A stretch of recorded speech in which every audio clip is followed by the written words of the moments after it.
Tell me about your childhood, because here you are with a stolen car, taking the rims off of it. What kind of upbringing did you have?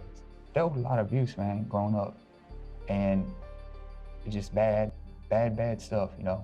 Because of the way I grew up, because of sexual abuse that I suffered as a child, I really hated myself, man. The first time I ever tried to kill myself was when I was 10 years old. That's when substance abuse started. You said at 10 years old, you tried to take your own life. Did you lose your father when you were 10? He was murdered. And he was a heroin addict, right? Think his murder was drug-related? Probably. And you don't have an active relationship with your mother? No. How'd you do in school? I did all right in school, but I, missed school a lot. My home life was so just, man, it was really, it's hard for people to understand that never dealt with that. And again, Dr. Phil, understand that I'm barely processing this stuff. I'm 41 years old and I'm barely processing this stuff now.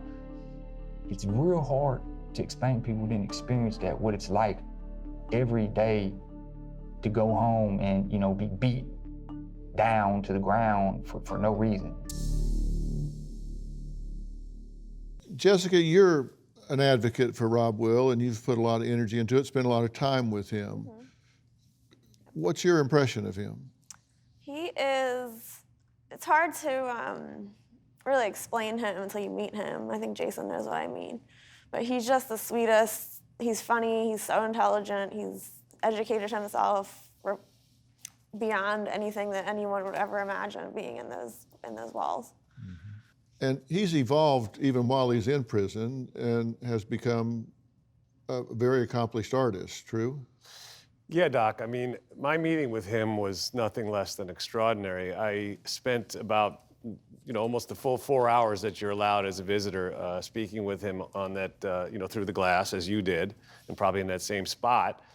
And, 3.5 hours into this, I said to him, Rob, I don't understand something. We've covered a lot of ground over the past several hours, and I haven't found one subject, and I consider myself to be relatively intelligent, I haven't found one subject I know as much about as you do. How could that be?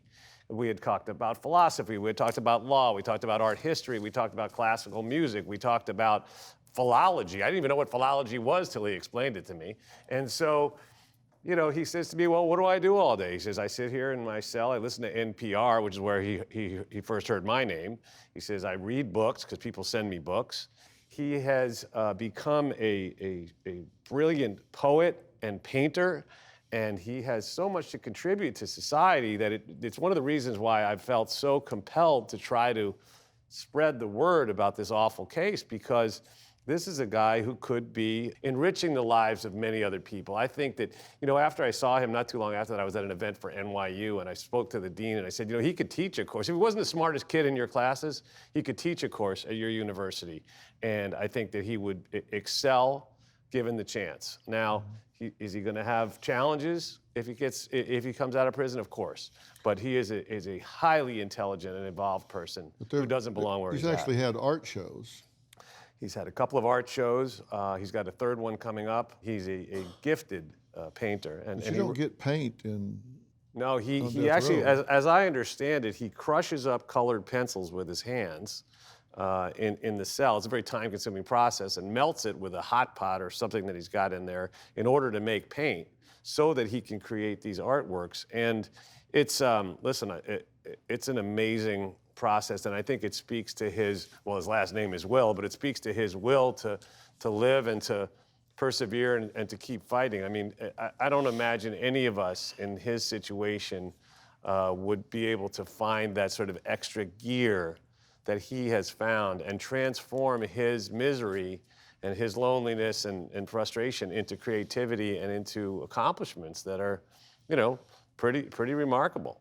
Do you have a story or a question for me? Click the link in the description and tell me what in the world is going on.